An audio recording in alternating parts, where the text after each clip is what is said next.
వీళ్ళందరూ కూడా మన నిర్వాసితులందరికీ ప్రధానమైన హామీ ఏమి ఇచ్చారంటే స్టీల్ ప్లాంట్కి మా ప్రభుత్వం రాగలని నిర్వాసితులందరికీ శాశ్వత పరిష్కారం చేస్తామని హామీ ఇచ్చారు. కానీ ఈరోజు స్టీల్ ప్లాంట్ పరిస్థితి బాగోకపోతే మా పరిస్థితి ఏంటని అడిగినా సరే ఎక్కడ సమాధానం లేదు. అలాగే చేస్తున్నట్టు వాళ్ళని నిర్వాసితులు కానీ లోకల్ వాళ్ళు ఉన్నట్టు వాళ్ళందరినీ టార్గెట్ చేసి మేనేజ్మెంట్ వాళ్ళు డీపీలు తీసేసి ఇతర రాష్ట్రాల నుంచి తెచ్చుకొని ఇప్పుడు స్టీల్ ప్లాంట్ అంతా కూడా ఒక 3-4 రాష్ట్రాలంతా ఇండియాలో ఉన్న స్టీల్ ప్లాంట్లో అందరూ తెలుగులు కానీ నిర్వాసితులు కానీ ఎవరు కనిపించలేదు. ఒకళ్ళు ఉన్నంటి వాళ్ళు అక్కడ ఏదో ఉన్నంటి వాళ్ళు కూడా భయభ్రాంతులు పెట్టే పరిస్థితి ఉందన్నమాట. అంటే ఆడిని కూడా టార్చర్ పెడుతున్నారు. పని చేస్తున్న కూడా టార్చర్ పెట్టడం, ఆడు చెప్పిన పని సిలిండరు ఒకప్పుడు లిఫ్ట్ మీద పట్టుకెళ్ళలేదు. 5 అంతస్తులు ఉంటే లేదు, నువ్వు మెట్టు మీద పట్టుకెళ్తేనే నీకు పని ఉంటుంది. లేవని డీపుని ఆ రకంగా టార్చర్ పెడితే ఆడంతలో మానేస్తాడు. మన మనసులు తెచ్చుకొని హ్యాపీగా స్టీల్ ప్లాంట్ అంతా నింపుకోవాల్సిన ఆలోచనతో ఈరోజు స్టీల్ ప్లాంట్ మేనేజ్మెంట్ ఆలోచనలో ఉంది. లేకపోతే కేంద్ర ప్రభుత్వం సంగతి ఏదో చూడండి అని చెప్పేసి పైనుండి కింద స్థాయి లీడర్లకి సమాచారం ఇవ్వడం జరుగుతుంది. అంత అరిసరంలో ఎవరిని రోడ్డు ఎక్కి నేను కానీ అప్పరం కానీ కొంతమంది 10 మంది దాకా మధ్యకాలంలో మన అర్థం జరగడం చేస్తాం. మా సంగతి అయితే అందరినీ పడింది అంతే కదా. ఆ ఢిల్లీ పదాలకు వేడుకున్నట్లయితే ఈ 16 రూపాయలు పక్క పెట్టుకొని ఆ ఢిల్లీ మనకి న్యాయం చేయకపోతుందని చెప్పేసి పెట్టినట్టు ఆలోచించి అమ్మాయి రాలా ఢిల్లీ పునగంతా పూజ ఈ 5 పక్షులు 5 దోషం తీసుకొచ్చి కూర్చోబెట్టి ఇగో 4 గ్రామాల ప్రజలందరికీ వచ్చి ఈ బాధాలు అలాగైతే నారకాసురుల్ని అంతకాసురుల్ని సూర్యులందరికీ కలిసి అంతం చేశాము. ఇగో ఈనాడు కూడా అటువంటి సమయం ఆసన్నం అయింది. నీ శక్తి రూపం దాల్చి ఇక్కడ అధికారులు అయితేనేమి, ఇంగ్లీష్ పరమైన అధికారులు అయితేనేమి, పాలకులు అయితేనేమి వీరందరినీ కూడా తరిమి కొట్టి సంహరించి గిట్టి బిడ్డలకి న్యాయం చేసే విధంగా నువ్వు ముందుకు నడిపించినాడు. అమ్మరా ఇదిగో బిడ్డలు చెప్పుకుంటా మా తెల్లి మమ్మల్ని పంచింది అని చెప్పేసి బిడ్డలు చెప్పుకుంటారు. నా తెల్లే ఇది నువ్వు ఆలోచించాలి. అది పరాశక్తి మాట మాటకి నిన్ను కలుసుకోలేము మానవజాలం కాబట్టి ఏదో ఒక రోజు అవసరం కోరుతుంది. ఆ కోరికను వాళ్ళకించి నువ్వు ఆ కోరికను తీర్చే విధంగా నువ్వు ముందుగా సాగనంపి నువ్వు ముందు నడిపించమని చెప్పేసి వేడుకుంటున్నావు. తెలియదు అమ్మా ఇదిగో ఇది మా దండం కాదు, మా బంధం కాదు. ఏనాటి గురువులో ఏనాటి గురువులో నువ్వు కోరుకుంటున్న 5 నంబులతో పాటు ఇంకా ఉన్నటువంటి 16 మంది నంబులు, 16 మంది రాజులు, 16 మంది పెద్దలు చెప్పేసి వాళ్ళు నువ్వు ఉన్నప్పుడు వీళ్ళందరూ కూడా కొన్ని బాధలు నమ్ముతున్నారు. నాకు తెలియదు అట్టి వారు అస్త్రాలు పెంచుకొని అట్టి పెంచుకొని ఈ లేక కూడా తీసుకొని ఈ లేక కూడా వచ్చినటువంటి తెచ్చి ఎలాగైతే నువ్వు కాల్చి పెంచుతావు, ఎలాగైతే మా తాతగారు జెండా ఎగరేస్తావు, అలాగైతే 5 మంది జెండా ఎగరేస్తావు. నీదే బాధ్యత.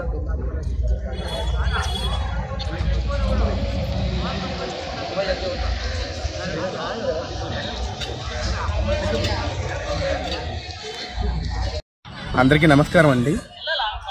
ఈరోజు ముఖ్యమైన విషయం ఏంటంటే విశాఖపట్నం ప్రారంభించి ఎన్ని ఏళ్ళు అవుతున్నా నిర్వాసితులకు ఇంకా సరైన న్యాయం జరగట్లేదు. దాని గురించి నిర్వాసితుల నాయకులందరూ ఈరోజు సమావేశమయ్యి తర్వాత కార్యక్రమాలు ఏం చేయాలి, ఎలా చేయాలి అని నిర్ణయించుకోవడం జరుగుతుంది. అలాగే శాశ్వత పరిష్కారం కోసం ఇంకా ముందు నుంచి ఉద్యమాన్ని ముందుకు తీసుకెళ్ళడానికి ఈరోజు సమావేశం జరగడం జరిగింది.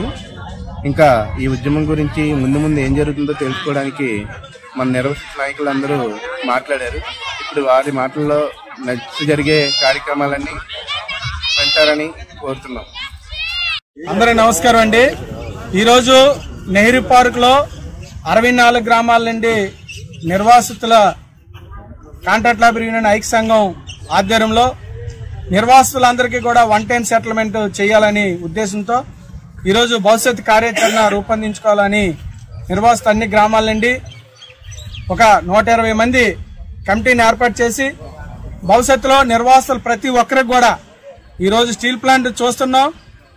ఏ ఒక్కరికి కూడా 2018 నుండి నోటిఫికేషన్ లేదు. అలాగే ఉన్నంటి వాళ్ళు కూడా బయటికి తోసే పరిస్థితి ఏర్పడుతుంది.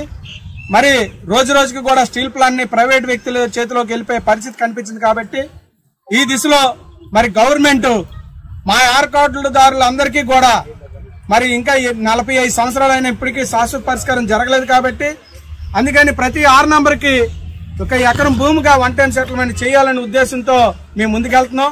అలాగే భవిష్యత్తులో కూడా మేము గేటు దగ్గర నిరసన చేయాలని కూడా నిర్ణయం తీసుకున్నాం. ఈ వచ్చే నెల 8వ తారీఖున మెయిన్ గేట్ దగ్గర నిరసన చేయాలి ఫ్యామిలీలతో చెప్పి కూడా కార్యక్రమం రూపొందించుకున్నాం.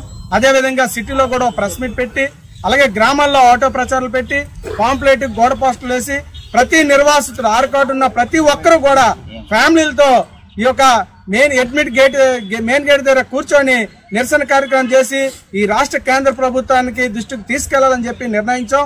ఈ కేంద్ర రాష్ట్ర ప్రభుత్వాలు మేము ఒక 10-15 రోజుల్లో వ్యవధిలో గాని మా కమిటీ అందరిని కూడా పిలిచి మా సమస్యను వినకపోతే మాత్రం ఖచ్చితంగా మేము ఉద్రిక్తగా ఏర్పాటు చేస్తాం. ఇందులో ఏ ఒక్కరు నిర్వాసితులకు గాని మా కార్మికులు గాని ఎటువంటి ఆపద జరిగినా మరి కేంద్ర రాష్ట్ర ప్రభుత్వాలే బాధ్యత వహించవలసి వస్తుందని చెప్పి తెలియజేస్తూ ఈ రోజే ఒక కార్యక్రమం రూపొందించుకున్నాం. మేము ఎవరైతే పోలీసు డిపార్ట్మెంట్ వాళ్ళకి గాని, విజిలెన్స్ వాళ్ళకి గాని, జిల్లా కలెక్టర్ గారికి గాని, ఇక్కడున్న ప్రజాప్రతినిధులకి, రాజకీయ నాయక పార్టీలందరికీ కూడా తెలియజేసి మేము తీసుకునే నిర్ణయాన్ని భవిష్యత్ కార్యాచరణను ముందు పెట్టి అందరితో కూడా ప్రజా సంఘాలు అందరితో కలుపుకొని నిర్వాసితులందరికీ కూడా వన్ టైం సెటిల్మెంట్ దిశగా వెళ్తున్నామని చెప్పి సందర్భంగా ఈ మీటింగ్ లో తీర్మానం చేయడం జరిగింది.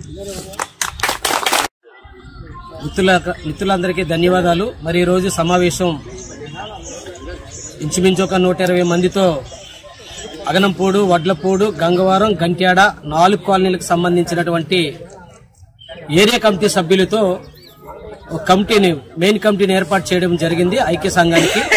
అందులో ఒక 20 మందిని స్టీరింగ్ కమిటీగా కూడా ఏర్పాటు చేయడం జరిగింది. ఈ steering committee and main committee ఆధ్వర్యంలో భవిష్యత్తులో అన్ని కార్యక్రమాలు కూడా నిర్వహించాలి. మరి ముఖ్యంగా మేము నిర్వహిస్తున్నటువంటి కార్యక్రమాలకు ఎజెండాగా అంశంగా ఆర్కార్డుకు శాశ్వత పరిష్కారమైనటువంటి మిగిలి భూమి ఏదైతే ఉందో ఆర్కార్డుకు ఉద్యోగం ఇవ్వట్లేదు కాబట్టి ప్రభుత్వం ప్రతి ఆర్కార్డు కుటుంబానికి 1 ఎకరం భూమి ఇవ్వాలని, అలాగే లేని ఎడల వన్ టైం సెటిల్మెంట్ చేయాలని, ఈ రెండు ఇచ్చేంత వరకు నెలకు 25,000 రూపాయలు జీవనోపాధి గవర్నమెంట్ చెల్లించాలనేసి ఈ సందర్భంగా మేము ప్రభుత్వం వారికి తెలియజేస్తున్నాం.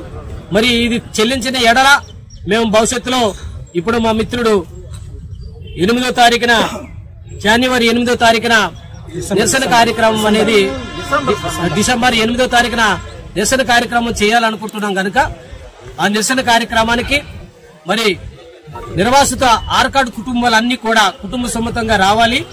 వచ్చిన తర్వాతనే మన సమస్య ప్రభుత్వం దృష్టికి వెళ్తాదనేది అయితే మీ అందరికీ తెలియజేస్తున్నాం. ఇకపై జరగబోతున్నటువంటి ఏ కార్యక్రమానికైనా గాని నిర్వాసిత నిరుద్యోగ ప్రజానీకం అంతా కూడా వేలాదిగా పాల్గొవాలని ఈ సందర్భంగా తెలియజేస్తున్నాం.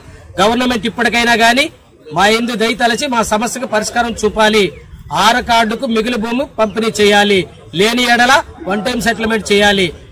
అలా కాని ఎడల మా కార్యక్రమాలు ఉధృతంగా ముందుకు చేసుకుంటూ వెళ్లడం జరుగుతుంది. ఆ కారణంగా ఏదైనా జరిగితే అందుకు కేంద్ర రాష్ట్ర ప్రభుత్వాలే బాధ్యత కూడా వహించాల్సి ఉంటుంది అనేది అయితే ఈ సందర్భంగా తెలియజేస్తున్నాం. మరి రేపు జరగబోతున్నటువంటి కార్యక్రమాలు విస్తృతంగా ప్రజానీకం పాల్గొవాలని తెలియజేస్తూ ముగిస్తున్నాం. అలాగే ఇంకొక విషయం ఏంటంటే మేము ఈ సందర్భం అనుకుంటున్నాం 30వ తారీఖు ప్రెస్ మీట్ లో జెండా ఆవిష్కరణ కూడా చేస్తాము. ఇప్పుడు ఎంపికైనటువంటి కమిటీని కూడా పూర్తి స్థాయిలో ఆ ప్రెస్ మీట్ ఆధ్వర్యంలో ప్రకటించడం కూడా జరుగుతుందని ఈ సందర్భంగా ప్రజలందరికీ తెలియజేస్తున్నాం. 23వ తారీఖు అండి 11వ నెల 2025 steel plant park, Nehru park లో నిర్వాసితులు అందరం కూడా ఐకమత్యమై కూడుకొని రేపు జరగబోయే ఈ నెల నుంచి మేము కొద్దిగా అధికారుల దృష్టిలోకి కేంద్ర ప్రభుత్వానికి, రాష్ట్ర ప్రభుత్వానికి దృష్టిలో మేము ఉన్నామా లేదని గుర్తు చేయడానికి మళ్ళీ మేము ఈ మీటింగ్ ఇక్కడ నిర్వాసితులందరం కూడుకొని మాట్లాడుకున్నామండి.